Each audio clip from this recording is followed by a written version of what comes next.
A 4-engine DC-7 overloaded with relief supplies crashed shortly after takeoff, killing all aboard, including Major League Baseball star Roberto Clemente. We're going to take a look on this accident investigation episode of Taking Off.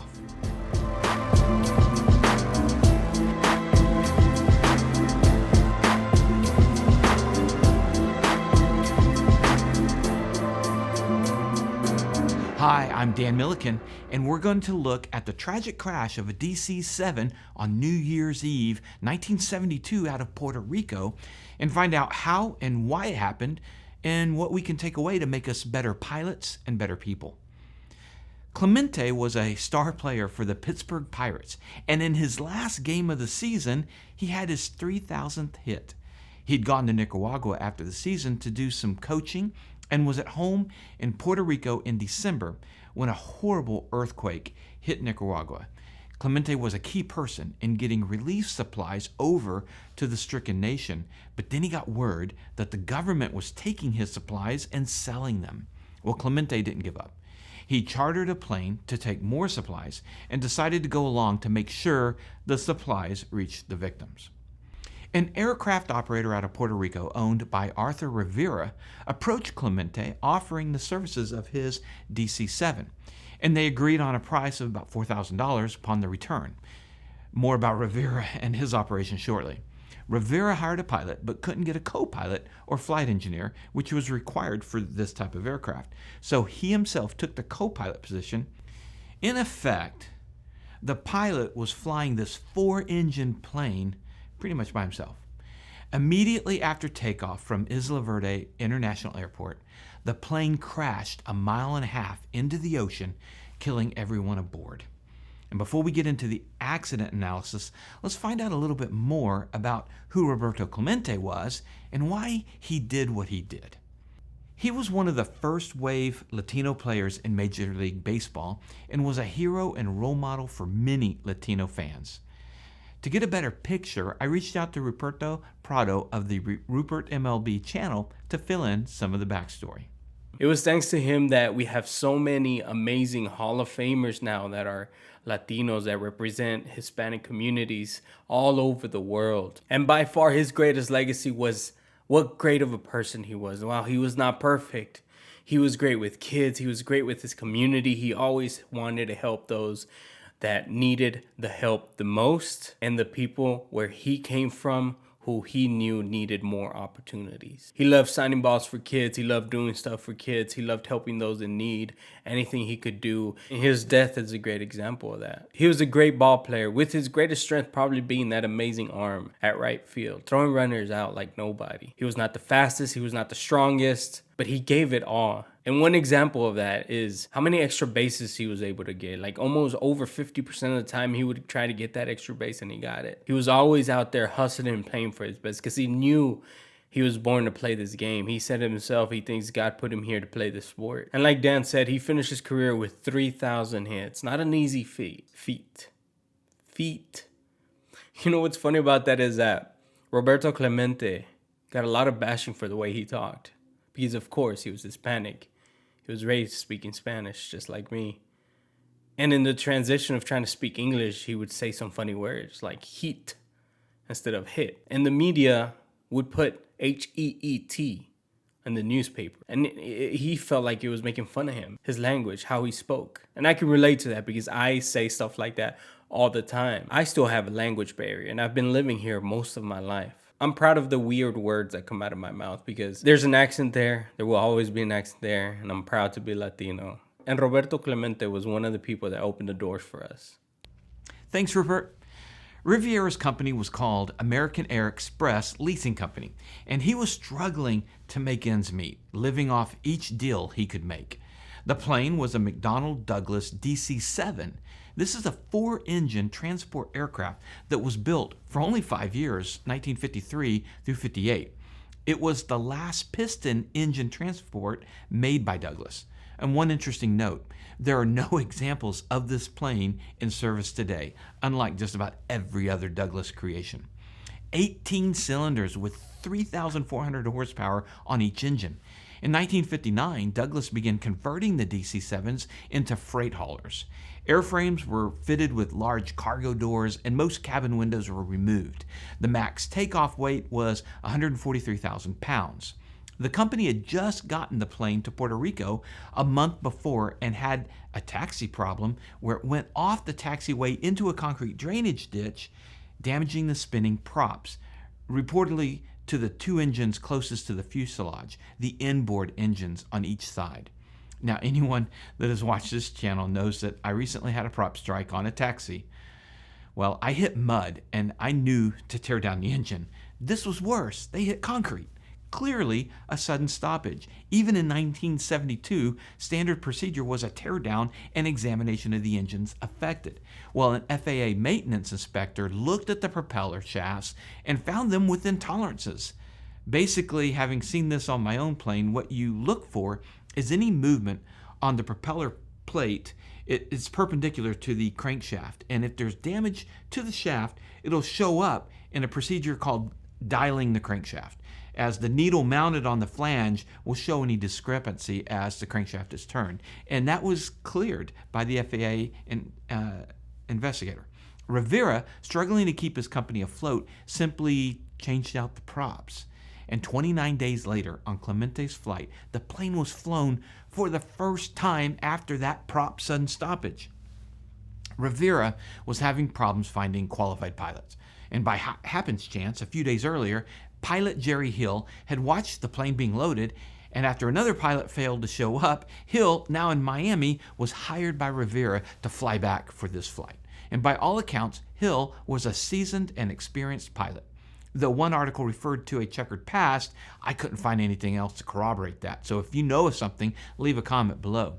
He had over 12,000 flight hours over his 30-year career, including 3,000 in the DC-7. And he was unaware of the prop strike the previous month. But he had to have had known there was some issues. At 5 p.m. on the evening of the flight, the plane taxied over to the service ramp for work on the engines, which apparently weren't running correctly. 3.5 hours later, the plane taxied back to the ramp to pick up Clemente. Now, maybe that's when Jerry Hill boarded as well, which would mean he didn't possibly know about the engines. Then to round out the crew, Rivera himself took the co-pilot seat, although he was only rated for the DC-3. You don't have to have a rating to be in the right seat, but there was that. He put a mechanic in the flight engineer seat, and Hill was the only qualified DC-7 pilot on the flight deck.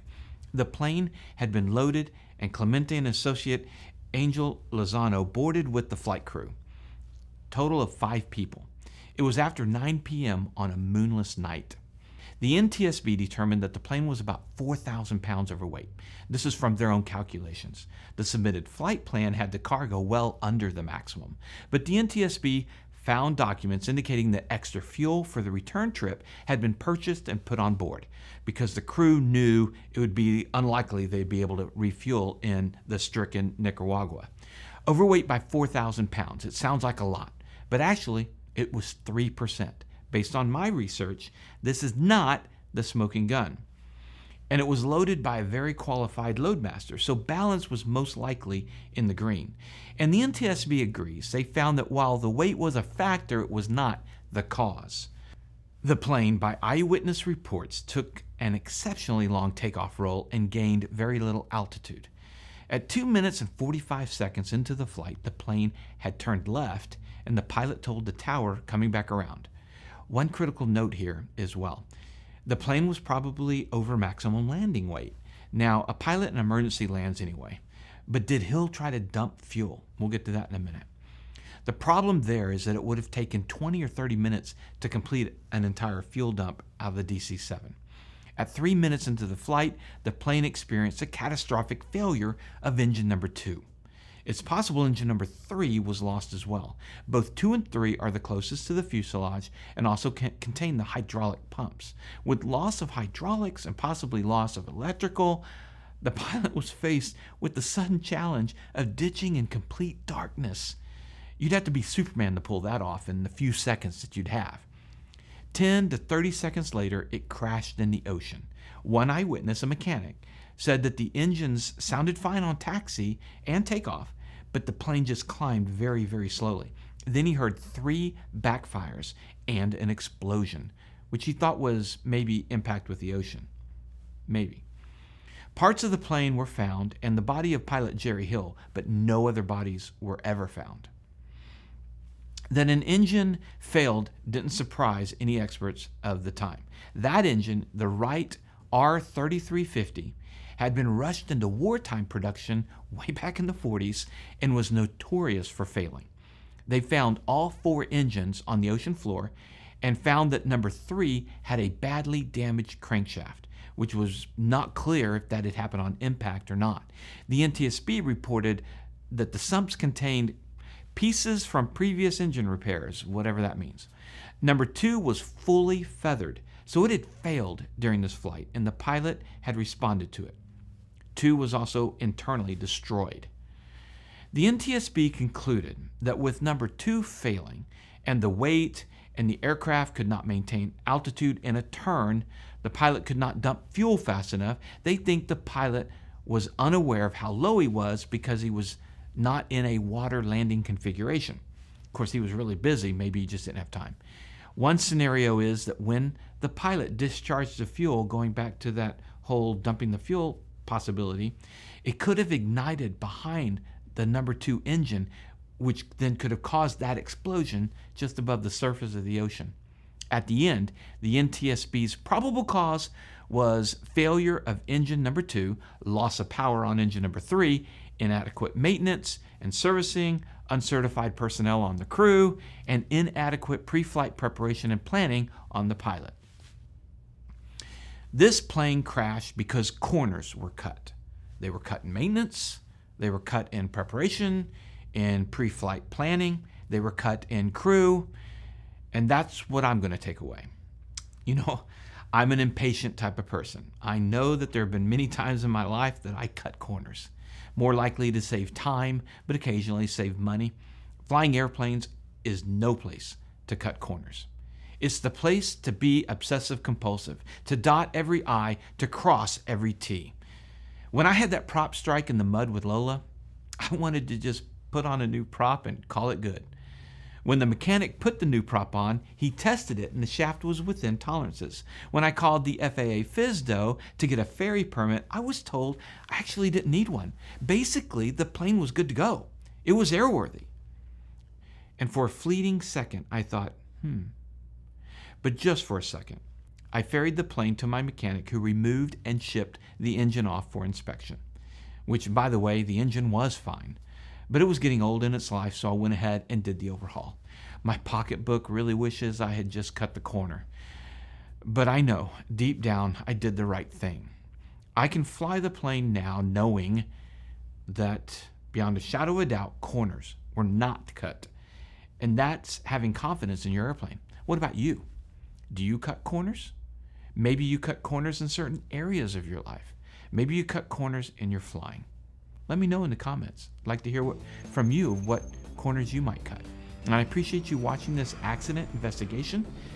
Please like, share, subscribe, and remember, superior judgment trumps superior skills. Take care.